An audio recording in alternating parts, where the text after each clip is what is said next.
We're going to talk about reasons why staff may quit.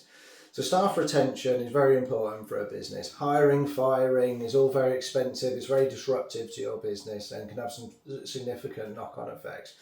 So I guess it really all starts at the appointment stage, so through your recruitment. You want to make sure you're attracting the right people that are going to fit in well with your organisation and you as a manager. So it's not always that easy to attract the right people with the right capabilities that you're going to get on with personally as well. So you want to be looking for people that their personal goals are aligned with your business objectives and goals as well. So if they're not, you'll probably be okay for a bit, but you're probably going to have some issues later down the line where you're going to have conflicts and they're going to become apparent. It comes down to personality as well. So even if someone might have all the right qualifications, be great at their job, there's probably going to be some people out there you're just not going to get on with. And likewise, they're not going to get on with you, and they're just not the right people. So really take the time, and look at who you're employing and make sure you're getting the right people from the start.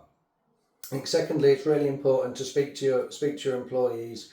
Find out what really works for them. We often look for like the salary as the main motivator for staff, but we often find when we do working groups and we talk to people, there are many other factors where the salary is part of it, but in fact they're more attracted, and what holds them is maybe like flexible working hours or the quality of the work they're doing, or the fact they're contributing to the greater good, for example, can be a much better motivator and then keep those staff to stay. I think it's important to make them feel valued and part of your business. So we always suggest doing full development plans for staff through our clients. So this would involve, planned, strategic, time-framed maps for them, so that they can see when they're going to go on courses, what promotion might look like, and even what salaries they can look to achieve through that.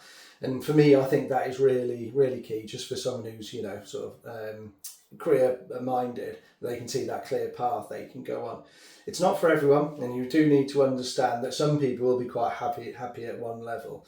So for example, if we use the example of a mechanics, for example, you might have a brilliant mechanic who's really good at their job, and you might think, I want to keep them, we'll put them as the branch manager. Well, in essence, what you might get is they might then get a branch manager's job that they don't want to do. You've lost your best mechanic and you've probably got an awful manager.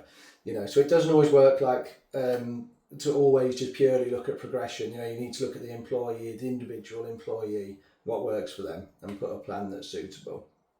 And I think as well, just following on from the engagement as well, it's getting their long-term plans and maybe adapting yours. If you've got the right person in place, how can you work their goals into yours? Also look at it from that angle. It's not completely one-sided from the organisation down. So these are all things we work regularly on our clients. If you are ever interested or would like to explore this, we've got methods and systems we can use for engaging with employees, for help with appointments. We can help you develop plans, your personal development plans for your employees. And in some instances, we do get involved with some mediation as well. And sometimes that can be helpful to get an external body in to be part of that. So if there's any of those services you think you may require or you'd like any advice on it, then please feel free to get in touch.